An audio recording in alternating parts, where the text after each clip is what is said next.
बिस्मिल्लाहिर्रहमानिर्रहीम। फरमान मुस्तफ़ा सल्लल्लाहु तआला अलैहि वसल्लम युस्बह शाम मेरी तरफ शौक़ मोहब्बत से 10 बार दुरूद शरीफ पढ़ेगा ना, क़यामत के दिन उससे मेरी शफ़ाअत मिलेगी। सल्लु अला हबीब सल्लल्लाहु अलैहि वसल्लम। आहिस्ता चलना ये भी सुन्नत है मुबारक राशिद अतारी न्यू रूहानी इलाज लेकर पेश खिदमत। मुहर्रम शरीफ के 10 कोई तकरीबन 7-8 दिन आ गए हैं, तो मुहर्रम ख़त्म होने से पहले फिर ये वजीफ़ा कर लीजिएगा। बड़ा ही मुजरब है, हर ख्वाहिश इंशाल्लाह पूरी होगी, मकसद पूरा होगा, रिज़्क़ में ख़ास तौर पर बरकत होगी। करना आपने ये क्या है कि 3 लेके ना लौंग, 3 लौंग ले लें आप, अच्छी वाला आदमी हो, अच्छे हों, मोटे हों।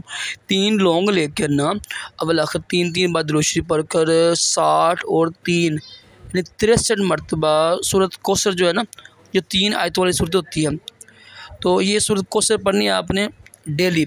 पढ़ कर फूंक मारें, उसको लौंग को पीस लें या किसी हांडी में डाल लें। जैसे भी उसको खाना है आपने, सब गरम ना, चाहे हांडी में डाल लें चाहे चावल, जिस समय उसको खाना है आपने पीस के ना, उसको पीस के खा लीजिएगा। चाहे नए दूध में डाल लें, वो आपकी मर्ज़ी है, खाना है। और ये खाना इतना मुश्किल नहीं है, ठीक है। तो ये 7 दिन में जब मर्ज़ी कर सकते हैं अमल ये। तो अगर तो 7 दिन करें ज़्यादा बेहतर है, रोज़ा ना करें तो ज़्यादा बेहतर है।